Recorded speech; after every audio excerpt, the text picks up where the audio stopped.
I'm Rabbi Ed Feinstein from Valley Beth Shalom in Encino, California, and it's my honor to welcome you to Torah study for a Shabbos morning.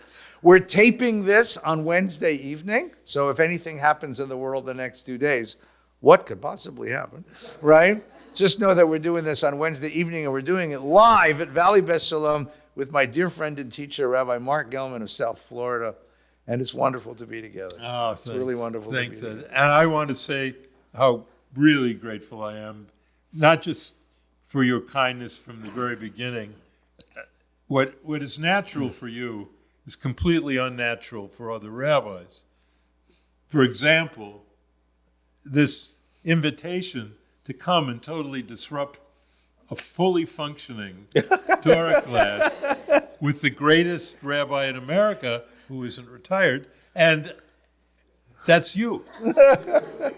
And the idea that you would want someone to come who would just stir the pot and make that whole class completely unpredictable is absolutely unique. There were other rabbis out closer to where my daughter lives, out in Westlake Village, and I went to their synagogue, and after a week going there, I found a strange thing. The security guy had a picture of me at the front door saying, if this man comes to the front door, please call the police immediately. Yes, right. So it didn't work out there. And so it's just the extraordinary kindness and self-confidence and openness of my dear friend, Rabbi Feinstein, who really opened his heart, and the synagogue is the first object of gratitude. And the second is to you, because you have kept up with the class, and some of you have been able to correspond with me. Some of you call me regularly, like Douglas, and I'm grateful for all that. And I'm just so pleased that you believe that there's some wisdom that will help you live a life that is more joyous and more giving and more hopeful. And that's what we really try to do. So the first thing I need to do is to explain a technical issue that's come up because of this new development that's supposedly going to change the world, artificial intelligence. All right, so here it is. When you're listening to the Torah class, and I might say something that you agree with and are inspired by, that's me really talking. That's me. But if you hear something and say, Gelman is out of his mind, that cannot be true. That's your avatar. An artificial intelligence. Yeah, there you go. Gelman that they've imposed on my face, which isn't me. So now you have a way of figuring it out. If you agree with it, that is me. If you don't agree with it, that's AI Gelman.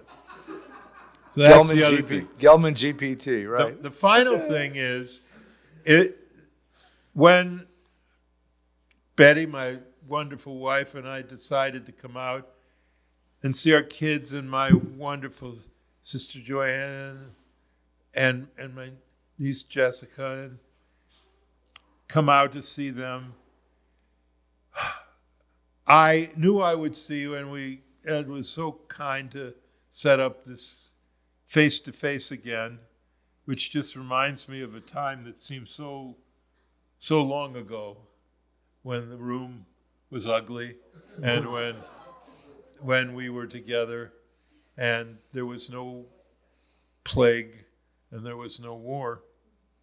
But I wanted to offer you as my gift, since Ed and I really have come here without an agenda, and that is the one missing link in the Torah study, and that's you and your questions.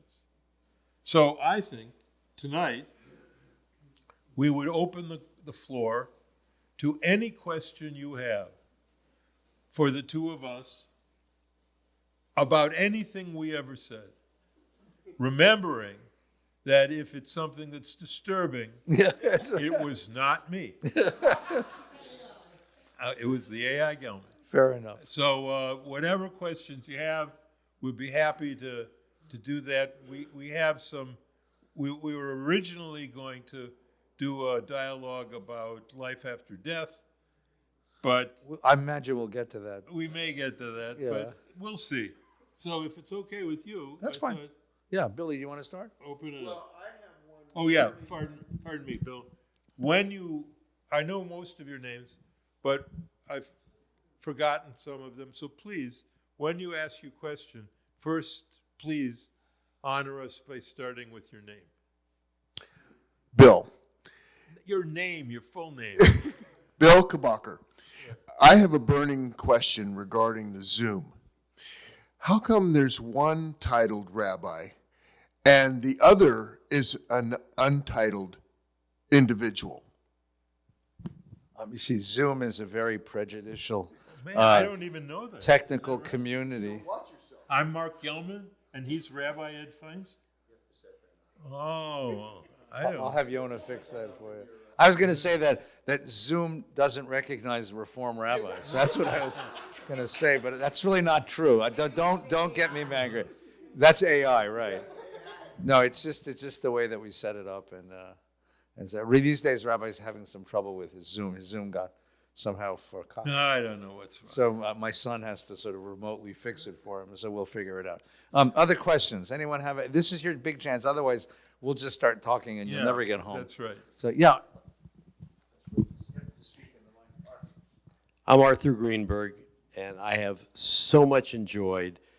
I now daven on the fourth hole at El Cab on Saturday morning, and I come home after golf, and that's when I watch Torah study. And Torah study with the two of you is as much Torah as you've already talked about now. That is, you'll announce the Parshat Hashavua, and then it's whatever you want to talk about. So what I did tell Rabbi Feinstein at an event we were at recently was I was going to ask you why it is that rabbis like Rabbi Feinstein, who is my friend and my teacher, don't speak about the afterlife, and why rabbis like you and Rabbi Woznicka from Stephen S. Weiss want to talk about the afterlife. And you have brought it up many times, and Rabbi Feinstein gives you a few minutes and then kind of changes the Shuts subject. me right down. Yeah, but so since hopefully you'll have a little bit more of an audience tonight, I'd sure like to hear some more about that, please. Let's wait for that, but we will get to that because that's a big time topic. Let's try and get some more questions, and then we'll answer the easy ones first, and then ignore yours later. I promise we'll get to it. Hi, I'm Doug Workman. I've been here once or twice, and I have a question for you about the presence of radical evil in the world. I'd like to know what the tradition has to say about that, what the ancient rabbis have to say about that, and what my teachers have to say about that. Another easy one. Let's collect some questions, and then we'll answer the ones we can, which is so far zero. Anyone else have a question they want to ask? Yes, please. Hi. Thanks so much. Hi, I'm Beth Holloway. Rabbi Feinstein, thank you so much for including us, and Rabbi Gelman, so good to see you. On that subject is the idea of just war. Is what does the Torah have to say about that? Okay, good question. All right, why don't we start with these? That's an awful lot of Any others burning questions? Joanne. Joanne.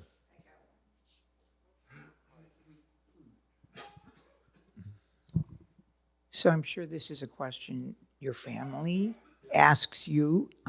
Mark is my oldest brother, and sometimes I have to call him Rabbi, and sometimes I call him Mark. On the occasion when he often speaks and does amazing things, I have to call him Rabbi. Which started when I was 8 years old. It did. I insisted on It her- did. I was so little, but Rabbi. Okay, but here's the thing.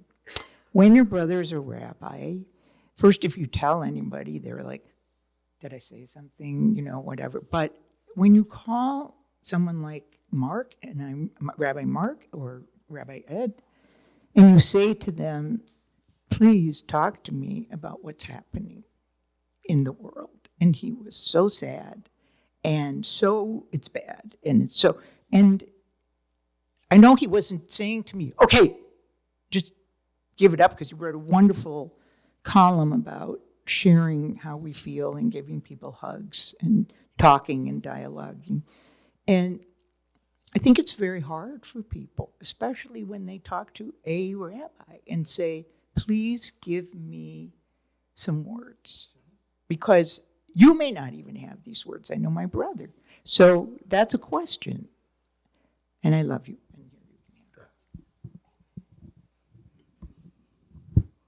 Okay. Go ahead. Where do you want to start? You start. Throw the ball, I'll catch it, then I'll throw it, you catch it. Last week, we began the reading of the Torah for the new year. So last week, we read the story of the creation of human beings. And the creation, God creates human beings. There's two different stories. The first one in chapter 1, we are created in the divine image. The second one in chapter 2, we are created from the dust of the earth. So right away, the Bible tells us that human being is complex.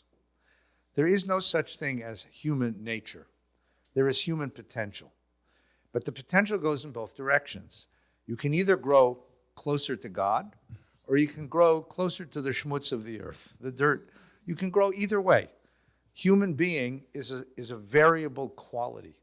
Humanity is a variable quality. We have the ability to be godly, and we have the ability to be awfully animalistic in the world. And the story tells you that the human beings were put into the garden, and God right away gives them a commandment, right? Don't touch my tree, right? You can have any tree you want. Don't touch that one. Now think about the premise of that conversation. God didn't have to tell elephants to eat peanuts. Elephants eat peanuts. God didn't have to tell sharks to eat salmons or salmons to eat whatever they eat. God didn't have to tell any creature in the world how to be a creature. But God had to give the human being a commandment. I do this with kids. I say to the kids, in the 250 million years that there have been dogs on this planet, not once did a dog wake up in the morning and say meow. Not one. Think about that. And yet, every morning, you and I wake up in the morning and have to decide, who am I? And how am I? How shall I be? Human being was given something called free will. Free will means we determine our own choices, our own character. The whole business of life is learning how to make good choices. And God, to our chagrin sometimes, doesn't interfere with those choices. God has shown us what choices are good choices, but God doesn't interfere with those choices. God doesn't say, no, don't cross the street, you're going to get hurt. My mother said that, but God doesn't say that. God says, you make choices in the world. If you want to turn this world into heaven, you have the capacity to do that. If you want to turn this world into hell, you have the capacity to do that as well. Because your moral nature is variable, is varied in that way. And the whole idea of making good choices is what it means to be a human being.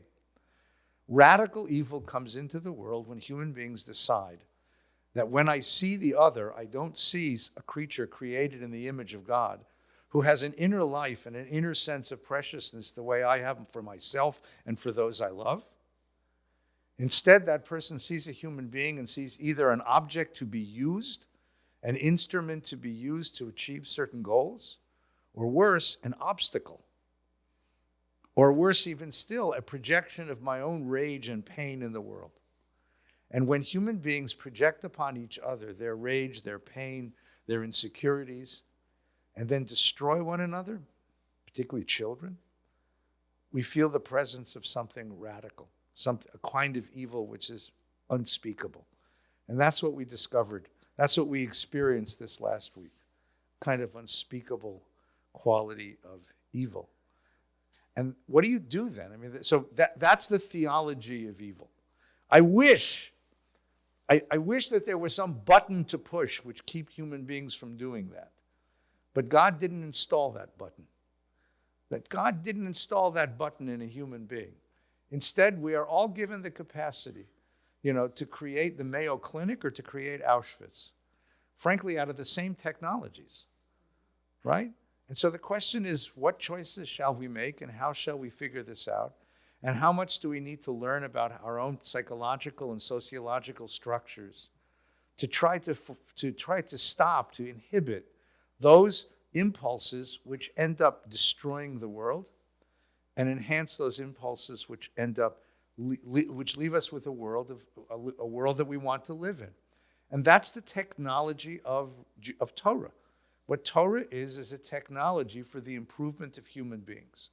Because the Torah discovered that as much as we would like to do it in one fell swoop, it would be wonderful if I could bop you on the forehead and you'd be born again as a gentle, kind, sweet, compassionate, giving, generous human soul. I wish I could do that. It doesn't work. It doesn't work. The way that you create good, kind, generous human souls is one act at a time. One small step. The Torah is a road story. It's a story of a journey. The outward journey from Egypt to Canaan represents an inward journey from selfishness to generosity, from self-absorption to a sense of compassion and care. And that's the great journey that this faith is trying to bring humanity on. And that's our mission in the world. So radical evil exists because people make that choice because it is a projection of the worst that's within us. But we have the capacity to do otherwise. However, no, that's it. That's perfect. And then the question of a just war. Well, one more thing about evil. The greatest thinker, whoever graced the planet, was Aristotle. Aristotle invented biology, invented epistemology, the study of knowledge, invented ethics. I mean, he invented these things. He systematized human thought. He invented philosophy. And more than that, he was the tutor to the greatest world conqueror who ever lived.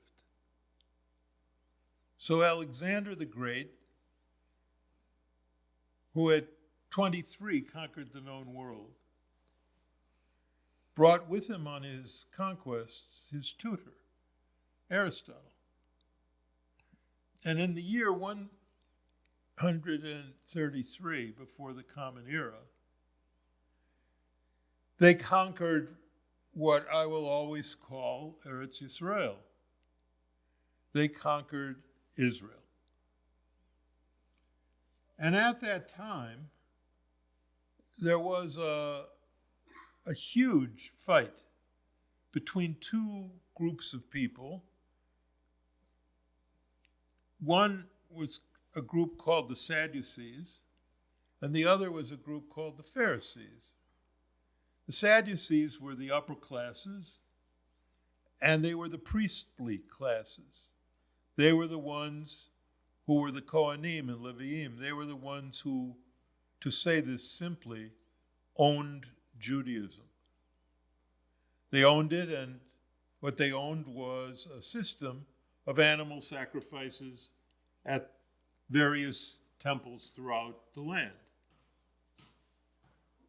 That domination of Judaism ended in the year 70 when the Romans destroyed the temple for the last time. It had been previously destroyed in 586 before the Common Era. After they destroyed the temple, the Romans, they also destroyed all the Sadducees, all the priests, took all their money, took everything. And the only people who were left were the Pharisees. Now, who were these people, these Pharisees? Pharisees were a group of itinerant scholars who met for Torah study on Shabbos morning. That's who they were. They were us. And they basically got together and they would teach, and they called each other Rav, which meant, and by the way, don't ever tell me as a sign that you know something, you know, Rabbi. Rabbi means teacher. Wrong. Absolutely wrong. Totally wrong. You get the point? It's wrong. Rabbi does not mean teacher. Moreh means teacher. Rav means master. Master, like a Zen Roshi. It's a spiritual master. And they called each other Rav. In the year 133, when the Greeks conquered the land, Aristotle met with some of them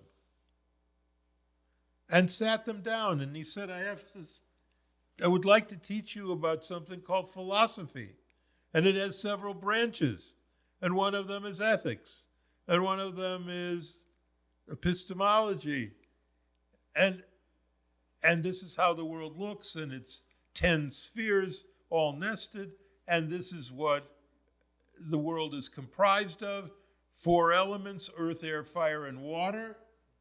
But above the moon, it's made up of a 5th essence, a quintessence called ether, and on and on and on. And above all of the spheres, there is an unmoved mover, noesis, noeosis in Greek, which means thought, thinking itself.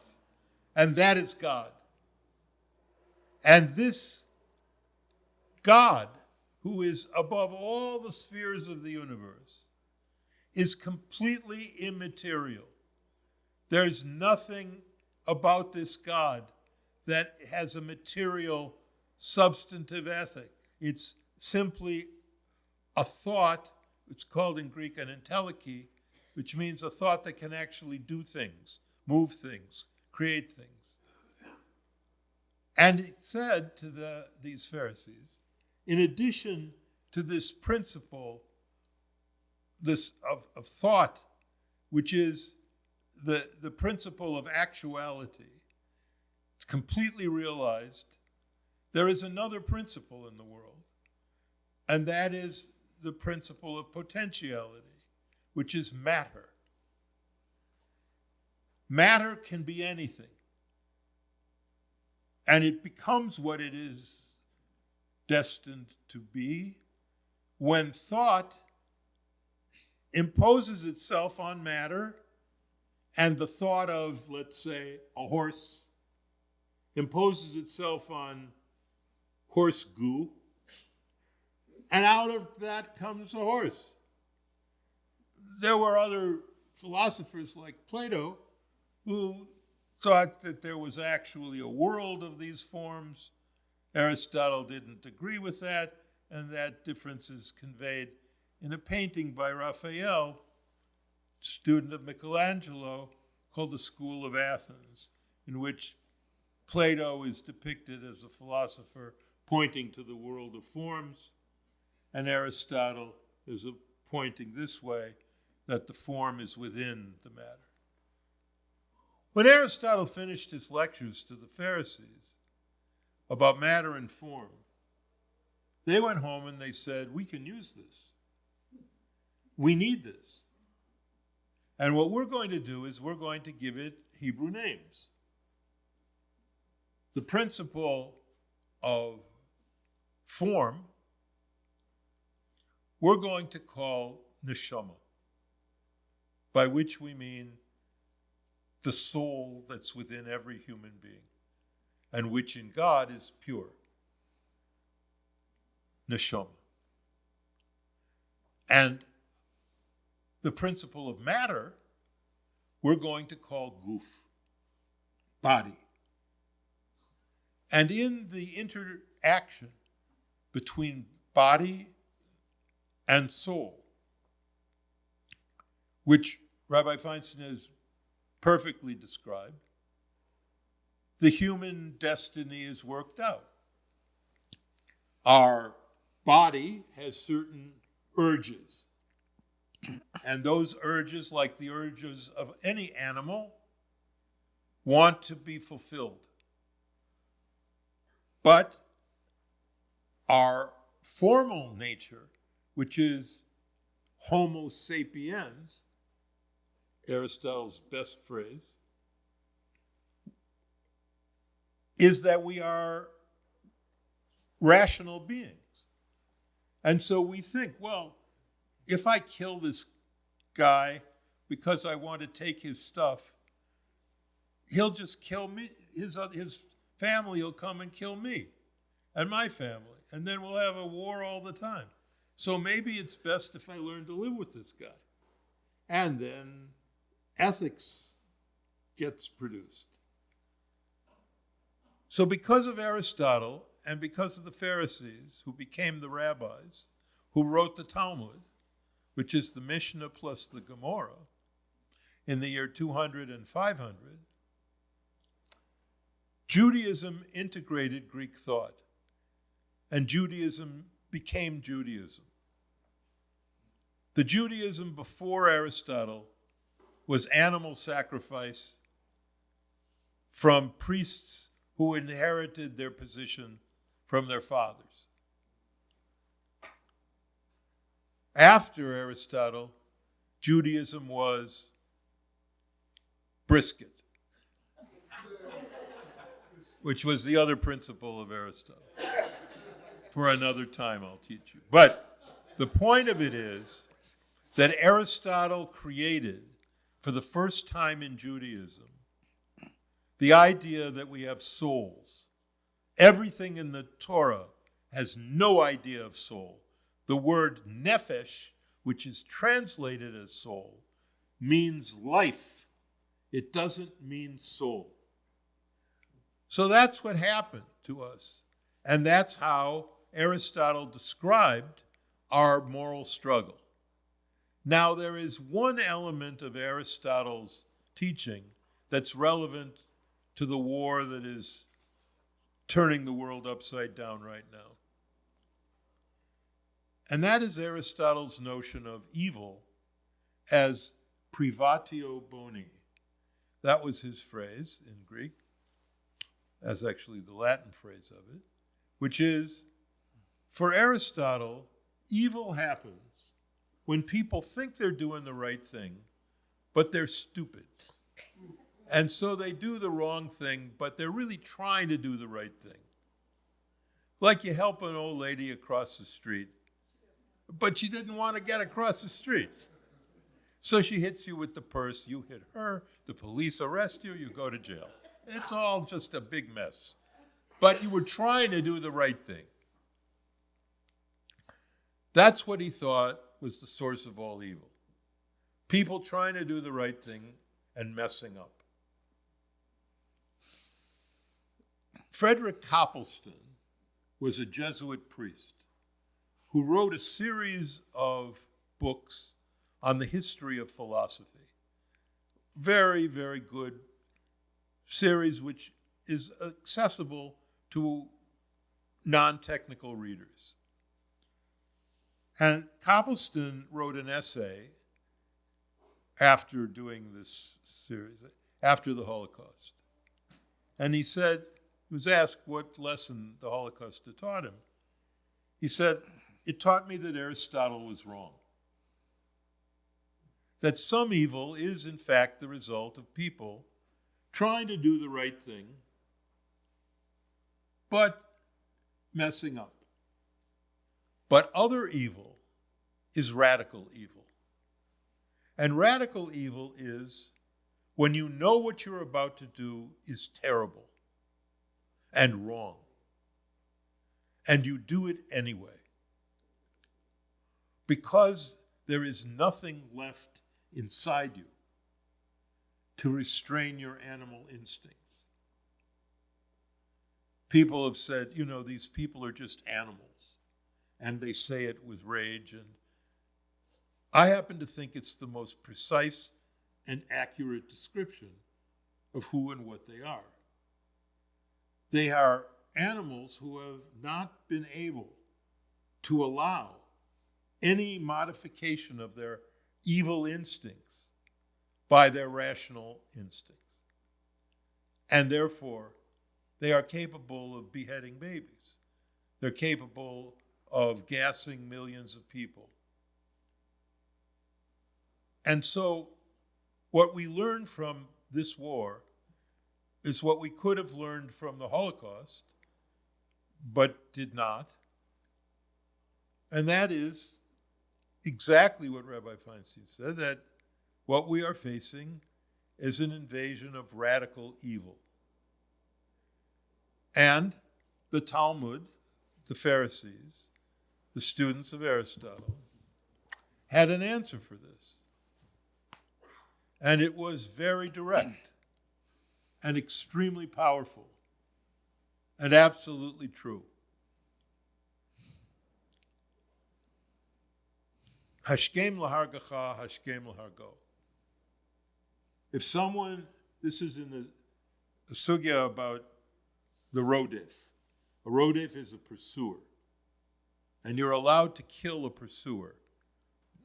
Whether that pursuer is an animal, like a lion that's charging you. Lion isn't charging you because the lion is evil, but the lion presents a clear threat. And you're allowed to defend yourself against a clear threat.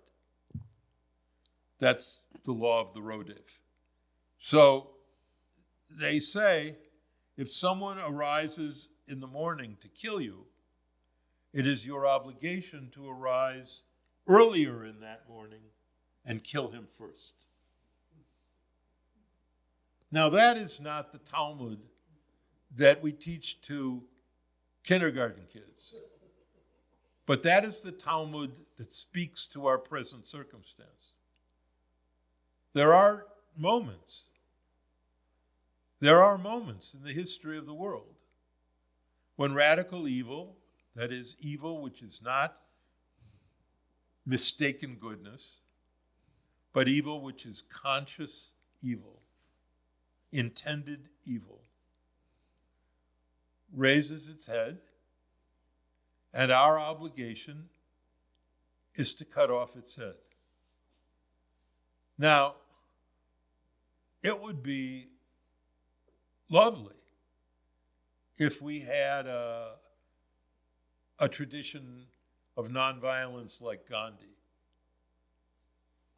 But then when you read Gandhi and you say, wait a minute, what exactly did Gandhi have to say about the Holocaust? And it turns out that what Gandhi said about the Holocaust is that every Jew of Europe should have gone to the gas chambers willingly and immediately as an act of protest, a nonviolent act of death and protest. That idea of suicide, national suicide, to prove some abstract point is not the Jewish teaching. Now, you can struggle with that teaching just as we struggle with what Israel can do now, strategically and morally. But you cannot deny, not even for a moment, that this is not anything we have ever experienced. For 50 years I have been a rabbi. 50 years. And I have tried in all those years to teach children what a pogrom is. And in 50 years I have failed to teach children what a pogrom is. Because what does a kid in suburban Long Island know about a pogrom?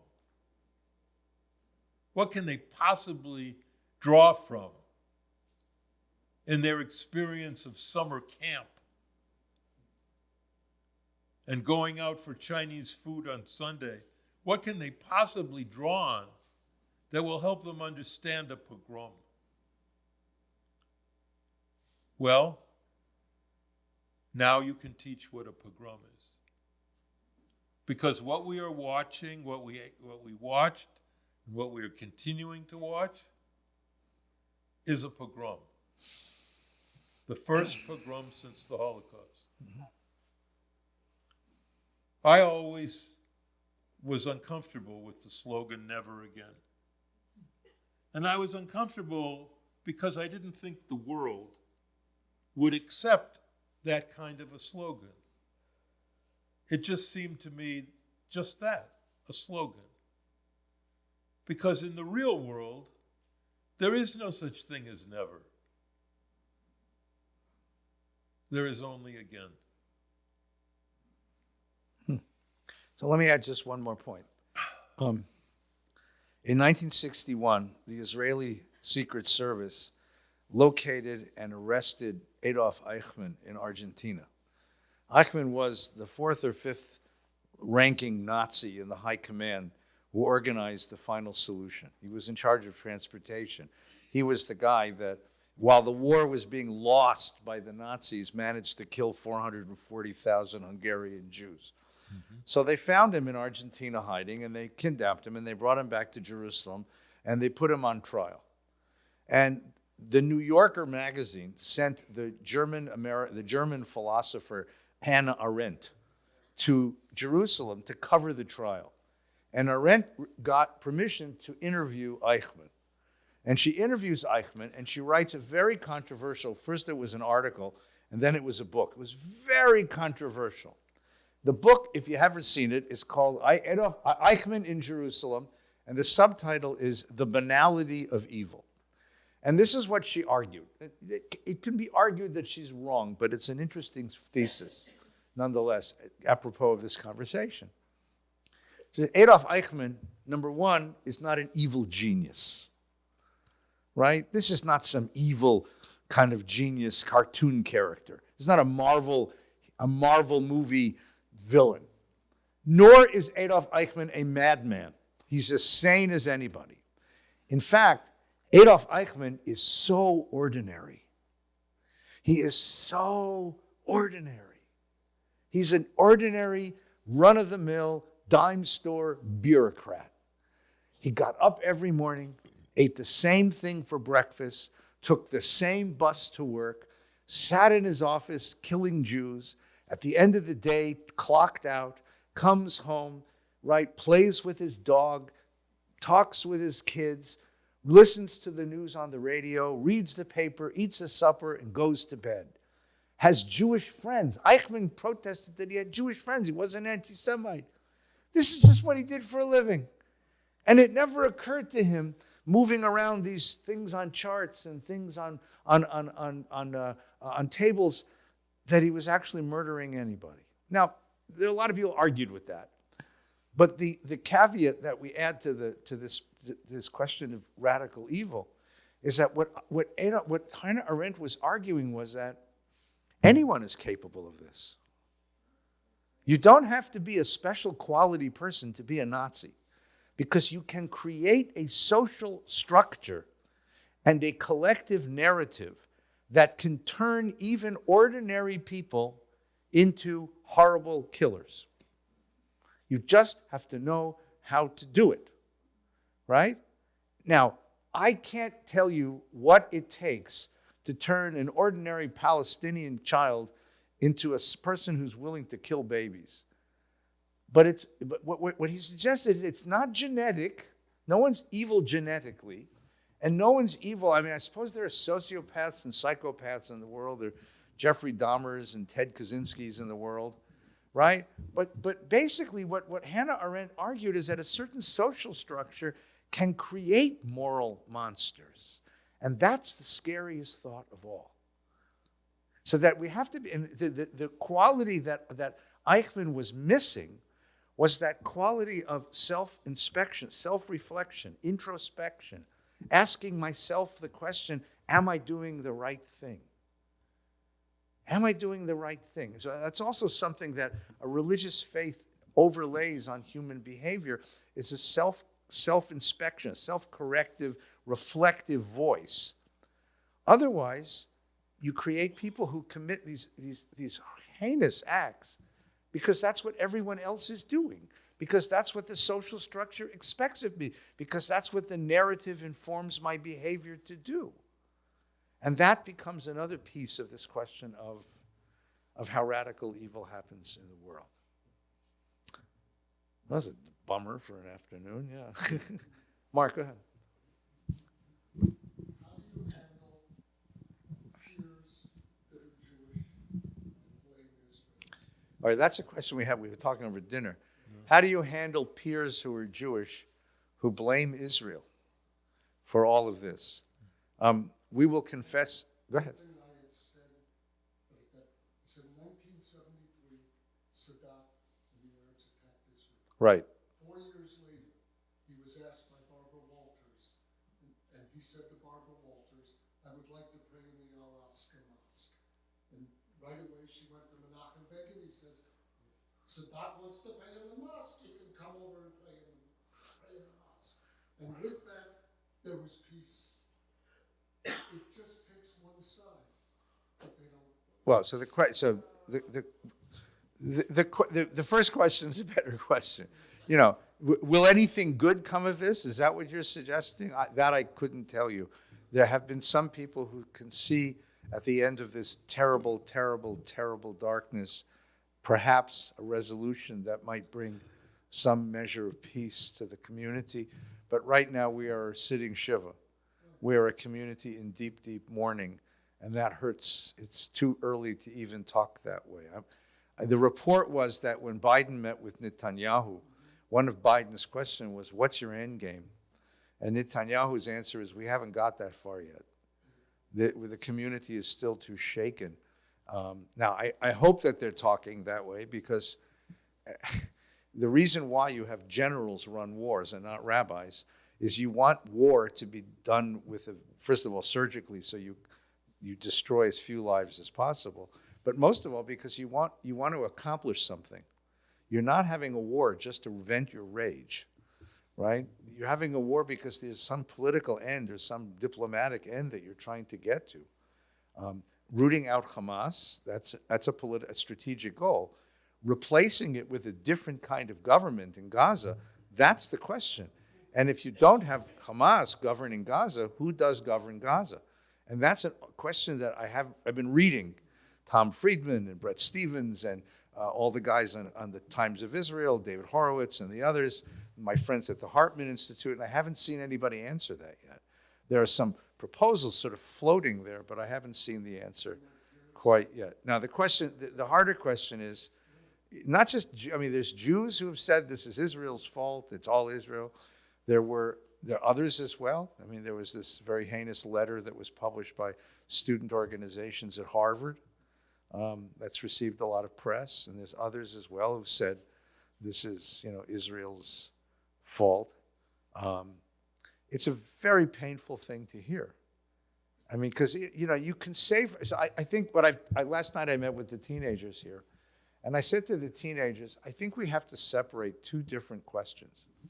One is the question of Israel and Palestine, Israelis and Palestinians, who have been at war with each other, either cold or hot war with each other, for almost 100 years now, because you have two peoples that have claims on this land. Now, from my position, I think those claims are both legitimate. I don't accept an argument from either side that looks and says your claim is not legitimate. When Palestinians tell me that Jews are just a religion, not a people, and they're colonialist and they should all go back where they came from, first of all, the question is, where did we all come from, right? And we don't have a motherland the way that when France colonized Algeria, it was still France, or when England colonized America, it was still England. But where are we going to go back to? 60% of Israelis came from Iraq, Iran, Egypt, Tunisia, and Libya. You're going to send them back there? Right? Where did we come from? That's our home.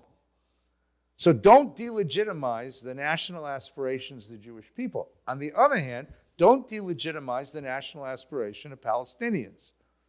You hear these things that, well, there wasn't a Palestine, there never was a Palestinian people. You may say that, but they don't believe that. I believe that they have a national narrative. Now, whether it's new or old doesn't matter. They have a national narrative, and they have a claim to the land. That's a legitimate question. How can we live together Whether we divide the land, which was an idea that the United Nations came up with, before that it was the Peel Commission, whether we live in some kind of coexistence, which is what Martin Buber suggested, I don't know the answer, but that's a legitimate question. Hamas is not part of that conversation because Hamas isn't interested in coexistence. Hamas isn't really interested in a Palestinian entity. Hamas is an Islamic messianic movement that believes that when all the Jews are destroyed, the Islamic version of a Messiah will come and an apocalyptic world take over that part of the world, or all of the world. Hamas is a different question. And for that, it has to be dealt with different means. So the question then is, I can legitimately say there's room to talk about Israel and the Palestinians, serious room. But that's not this conversation. This was not a move to try to create a Palestinian state. This was try to kill Jews. This was Nazis. As far as I'm concerned, there's very little gap, moral gap between the two. Now, the question is, when someone says to me, Israel did this, my friend Deborah Lipstadt was a professor of Jewish history at Emory University, expert on the Holocaust. She is now serving as the United States ambassador for the treatment of anti-Semitism. Deborah had a policy that she's publicized widely. She never debates with people who deny the Holocaust. Every now and again, you have one of these revisionists who says, well, it didn't really happen. It wasn't 6 million. It was the gas chambers weren't really gas chambers. And Deborah Lipstadt says, you don't debate with people like this. Because in debating with them, you're entering their moral universe to some extent. And you can't enter that moral universe without coming out filthy, polluted, and poisoned. In a certain way, Mark, somebody who tells you that the murder of Israeli babies is their own fault for some political purpose, I don't even know if you can argue with that person. I don't know if I want to. There's a level at which, someone asked about radical evil, there's a level at which confronting radical evil with anything more than simply a shove seems to leave me in a polluted sense. I mean, what are you going to argue with somebody that killing babies, that butchering whole families has some political justification or meaning? No, it's horrifying. It's horrifying. Absolutely horrifying. So I don't even know if you can argue with that kind of thing. We were talking over dinner that, to make you even more nauseous, that there are even some rabbis out there who've said some things that the two of us find morally despicable and obscene at this point. I mean, I think if you believe that, the least you can do is just shut up. You're talking to a community that is in deep mourning. And the one thing a rabbi knows is you don't go to someone who's grieving the loss of a loved one and say, well, it's your own damn fault, you know. You don't do that. There's something so out of bounds about that kind of a response that I don't even think that there's much of an argument for it. I really don't think there's much of an argument. And if people start to do these sort of quid pro quo arguments, which say, well, you know, look at what the Israelis are doing. Right, the Israelis are trying to achieve a strategic objective, and it's very difficult to do that with an asymmetrical enemy who's hiding behind civilian population and manipulating the press in order to play up every mistake or every atrocity. And I know the guy that wrote the Israeli rules of engagement, one of my professors at Hartman, and I know how sensitive he is, and how much he cares, and I know how much Israeli soldiers are trained. I mean, I had a kid here in the synagogue who was a sniper, believe it or not. A kid in a synagogue who went to Israel as a lone soldier, and because he was extraordinarily good shooting things, he was part of a sniper team sent into bad areas, into the West Bank, to take out terrorists. And I talked to him. He was having PTSD, so we helped him. And he was telling me about what they do. And there were so many rules. First, those 3 guys, all 3 of them have to confirm that it's the right guy they're looking at, that he's the terrorist, and that there's no children in the area, there's no innocent people in the area. There's so many rules of engagement. This is an army that tries very hard to observe Jewish ethics. But warfare is an awfully, awfully, awfully, awfully messy business. And I wish there were another way. I really wish that. I wish the people at Harvard would tell me, they seem to be so very smart, that there's a way that we can close our eyes and pray real hard and the bad guys would simply disappear from the face of the earth. Fortunately, there isn't. And I don't know, I know the Israelis are trying today we discovered that they didn't bomb the hospital. Even Al Jazeera now admits that they didn't bomb the hospital. Yeah, that there was an errant missile from Islamic Jihad that hit the hospital. It didn't really hit the hospital, hit the parking lot of the hospital. It's a very messy, horrible thing. It's a very messy, horrible thing. We have two questions. Yeah, Doug? let's get, Doug had one already. Let's get people having asked questions. Sandy, you want to ask one? You want to pass it back to him and insert you with the next one after that? What are your thoughts on the two-state solutions, and would that? Today isn't a good day to ask that question. But go ahead. Well- I'll give you the answer in a second. Pass it back to Sandy, though. Going to praying, and you say, and people say, I offer my prayers for you. I offer my prayers for Ben Harden's safety. Yeah. But if you're a Schulweis person who believes in the predicate philosophy Yeah. and godliness in here, and there's nothing out there, and very good to it's Aristotelian, right? Aristotelian, yeah. So how do, what is it? Well, I know what it means, but it's hard to say I'm praying for you. What does that mean to pray to God? Okay, let's talk about that. Let's talk about that. You want to try one of these? Yeah. Okay. Well, we had a rally at our country club in Boca Raton where I live, and I spoke. And tell you what I think it means, what you were asking. And it's the only new or different angle that I've heard on this. And that is, of course, it's my angle, so that's why I was so enamored with it. But it was 1991, and I'm the rabbi of a synagogue on Long Island, and I'm lying on my couch, devastated, because Saddam Hussein has lobbed Scud missiles into Israel during the Gulf War. All of a sudden, there's a knock on the door, and it's Tom Hartman, the priest, my pal, my partner in the God Squad. At that time, we were best friends, but only for about 4 or 5 years, not 35 years, as it turned out. He's standing January 17th in the sleet and snow, and looking at me and says, "Are you okay? I thought you might need a friend tonight." Gives me a big hug. Comes in, dries off, and sits on the couch with me. We didn't really speak that night.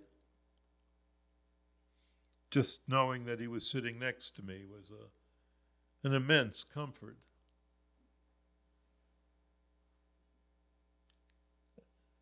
The same thing happened on Saturday and on Sunday when I saw the story and the pictures. I was on the couch again, and I was waiting for there to be a knock on the door. But there was no knock on the door, because Tommy has been dead for 7 years.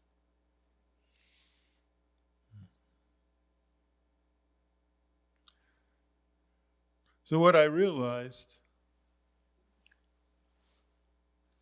is that Israel will not win the war.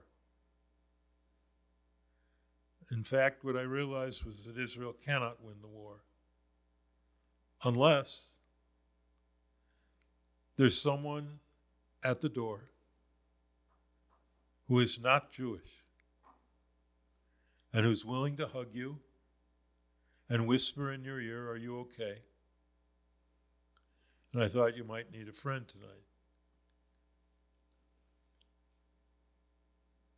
You don't realize, and I don't realize every moment of every day, as we should, that one of the consequences of the Holocaust was that 1 out of every 3 Jews who was alive in 1933 had been murdered by 1945. 1 out of every 3. The consequence of this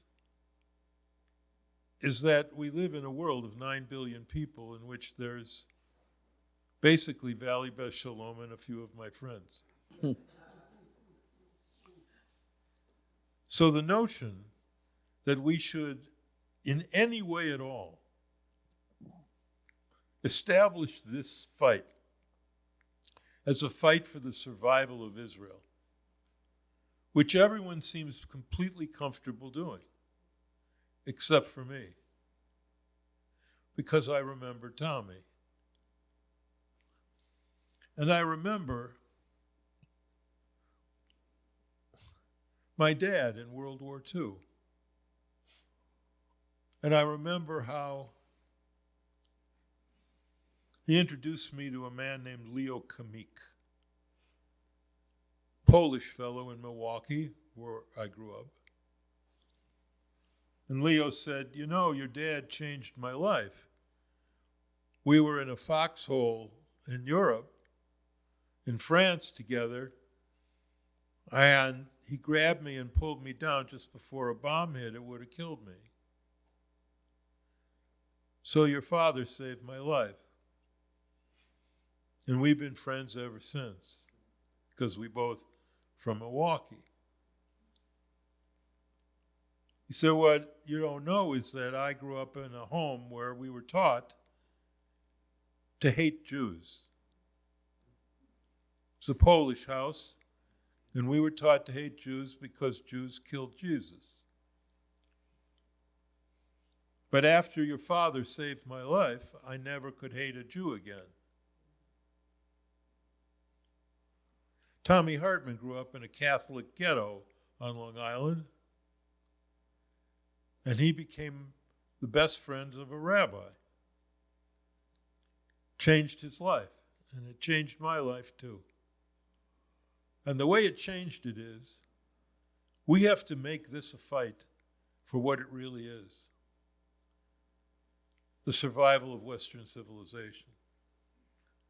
This is not a fight for the survival of Israel, which it is, but it is the fight for the survival of Western values that will either endure or be crushed under this worldwide wave of fundamentalism and hatred.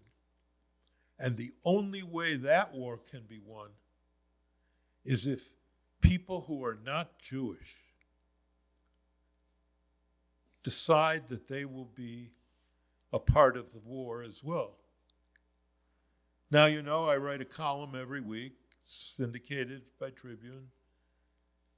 You can get it just by Googling God Squad articles by Mark Gilman, but I've been getting hundreds and hundreds of letters from Christians who tell me that they're with me and with the Jewish people on this. And there's a guy who brings coffee every morning in the breakfast room in my club, and his name is Peter Dawson. He's a black man. He's from Jamaica. The day after the war began, I showed up to just have a cup of coffee and talk to my friends. And when I entered the room, Peter came over to me and gave me a hug. And he whispered in my ear, "Are you okay?" And I turned away, tears just streaming down my face, and I realized, thank you, Tommy. I needed to hear from you today.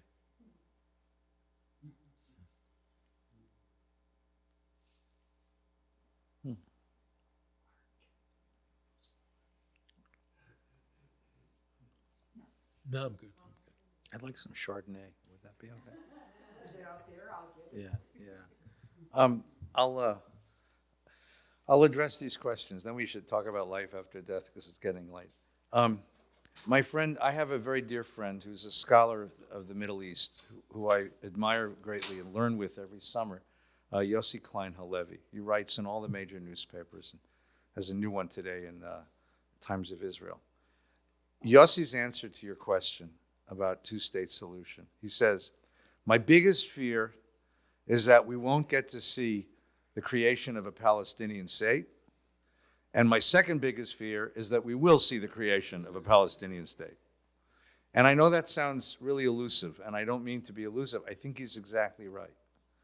Somehow or other, we need to create an entity, a political entity, which solves the problem, which solves the yearning of the Palestinian people for sovereignty and self-determination. The problem is that the Palestinian people we're dealing with right now have enough radicals among them to make the creation of that state a very dangerous entity for the state of Israel. So yes, in some future iteration of our neighborhood, I would hope to see a Palestinian state living in coexistence next to an Israeli state. But it can't be under the current circumstances because there's no political strength within the Palestinian community to prevent the radicals from wreaking horrible damage like we just saw last week on Israel. So the answer is yes, in a future state, but not yet.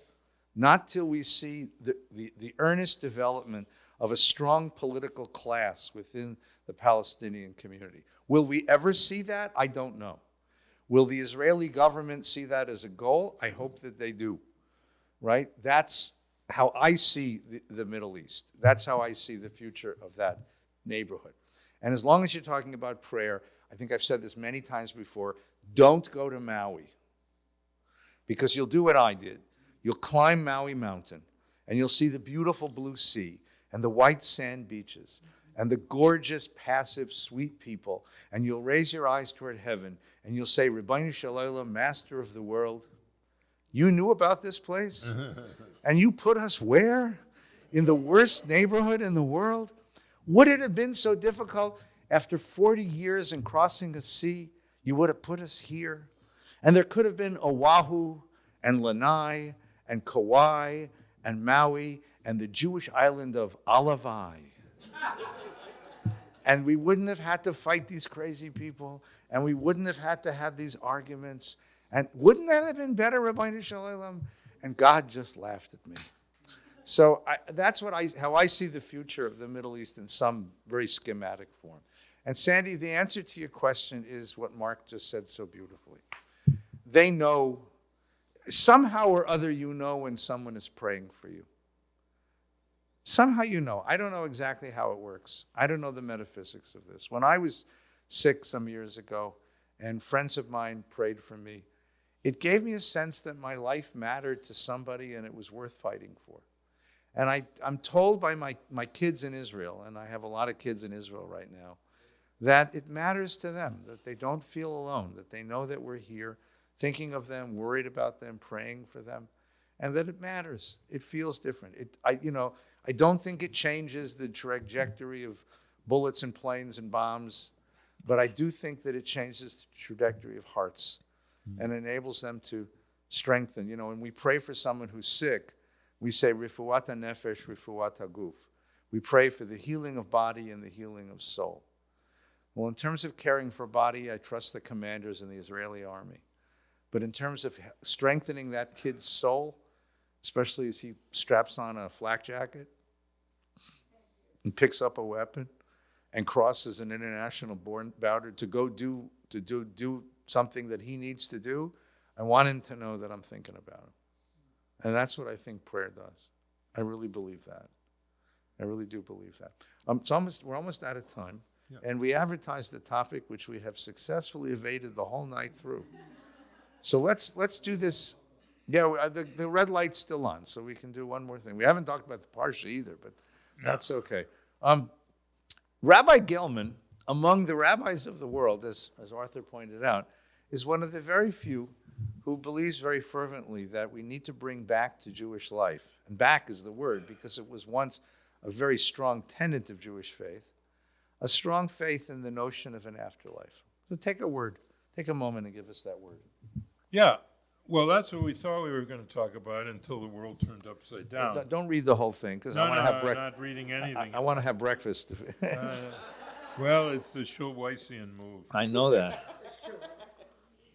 Here's the point.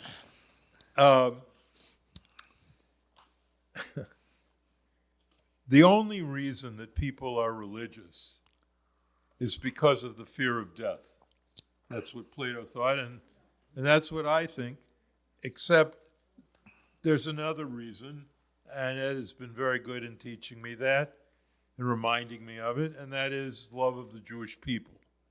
So a lot of Jews, their identity is through the Jewish people, Am Yisrael Chai. They're not believers in God, they're not believers in life after death. But for other people, there is a belief that Judaism is life lived in the presence of God, and that God has some relevance to our life as a Jew. And that relevance could not be more clear. And that is that we're all going to die.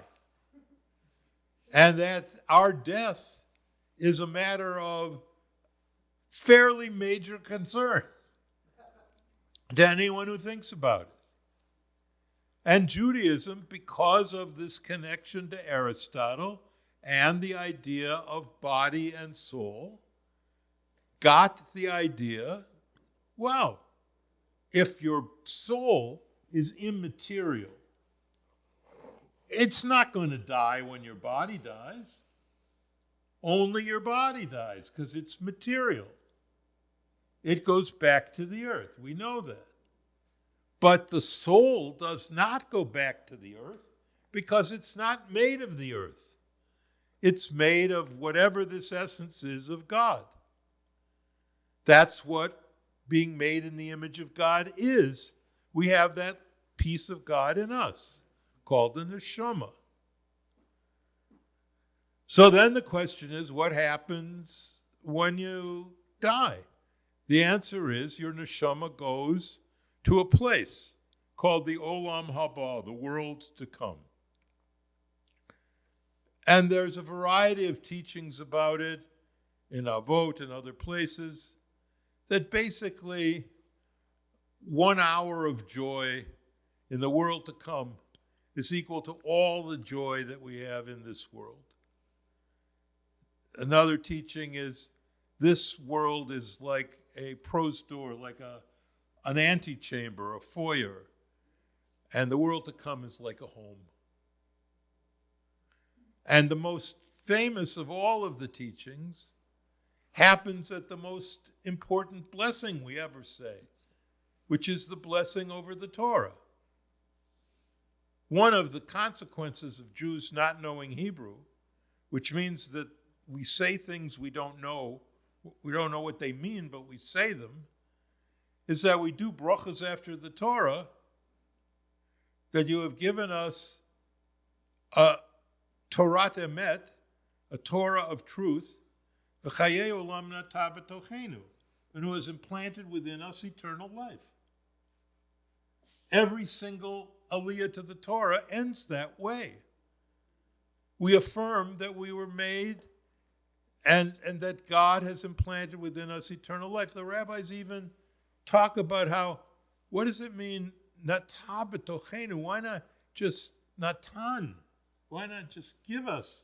That God gave us eternal life? No, because it says the angels said we don't want people to know that they have an eternal life of their soul. So we're going to hide it. What's the best place to hide this secret knowledge? And they said the best place is to hide it inside of them. They'll never look inside each other. And that's why it's Nata betochenu, who is planted within us, eternal life. It's also planted. It means the belief in the life after death is not something you can just flip a switch and say, yes, now I believe. I didn't, but now I do. You have to nurture that belief. You have to nurture that belief. And that belief is that death is not the end of us. And it's what we believe. And Christians took that belief from us and made it the centerpiece of their faith. Also Islam. And one of the reasons Jews don't talk about it is because it sounds so Christian. Another reason we don't talk about it, and that is the negative side of tikkun olam. If you are a Jew who is, let me just say it in this phrase, not a small ignoramus, and you only know one phrase about being Jewish, and that's tikkun olam, tikkun olam, fix the world. It sounds great. Truth is, there is no doctrine of tikkun olam. L'taken olam is a different matter, but there's nothing like that. But what they mean by it is social action.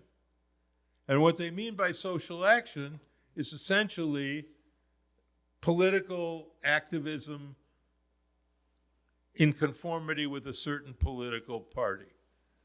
I won't say which it is, that it's a Democratic Party. But whatever it is, whether it's one way or the other. But whatever it is, that's tikkun olam. Well, guess what? That's why we don't talk about olam haba. It finally occurred to me. Every time you go to shul, most rabbis talking about tikkun olam, which means focus on this life, not the next life. That's what Christians do. They're heaven, heaven, heaven. This is this world. But the fact of the matter is, if you look at people who were focused on this world, who have helped this world the most, people like Gandhi and Martin Luther King and Mother Teresa, all three of them believed in olam haba, in heaven. And that didn't harm them or deter them from fixing this world. So the fact that you believe that life after death is real doesn't take away your energy to fix this world. We have other problems. Reform Judaism and conservative Judaism were created in the 19th century in Germany, when German idealist philosophers like Hegel and Fichte and Schelling and Schleiermacher and all of them were German rationalists. It was science, it was reason, and anything that wasn't German reason and science was not believable. And that's also why they opposed Jewish mysticism, because it also was not rational. So as a result of all these factors, you can go to synagogues and you know in your heart, even if you can't articulate it, there's something you need. And what you need is hope in the face of death. And you leave frustrated without knowing why. And the reason you're frustrated is the thing you needed you didn't get. This is our jewel in our tiara. And we don't ever show it off. And as a result, people are frustrated. And people are deprived of hope. I thought originally this topic we were going to discuss was, as soon as the war hit, I said, well, this is irrelevant. But it turns out I think it's exactly relevant. And it's relevant in this way. What is olam haba? It's hope in the face of death. Well, guess what my job is, and Rabbi Feinstein's job is right now? Our job is to bring hope in the face of death. It's exactly the same job. And it's exactly the same need. Did you ever hear anything in these last days of any rabbi here or in Israel saying, those who were murdered and slaughtered died al Kiddush Hashem and their souls are in the Olam Haba? No. All you hear is that it was miserable, terrible, awful. Yes, it was, but I don't need you to tell me it was miserable and terrible and awful. I need you to tell me how I can live in a world like this. And what we're supposed to do now. And one of the things we can do is to know that those babies who were Yeah. Enough. Yeah. are in a place of peace and a place where there is no fear. That's what we can believe now and what we must believe now. And finally, somewhere in a tunnel in Gaza, the hostages are huddled, and there are children in that tunnel, and mothers are singing lullabies. I guarantee you they're singing lullabies to their children. And those lullabies say in Hebrew what they say in English. Don't worry, my child, everything will be okay. And everything may not be okay. But Olam Haba and lullabies are God's little sign that everything will be okay. Thanks.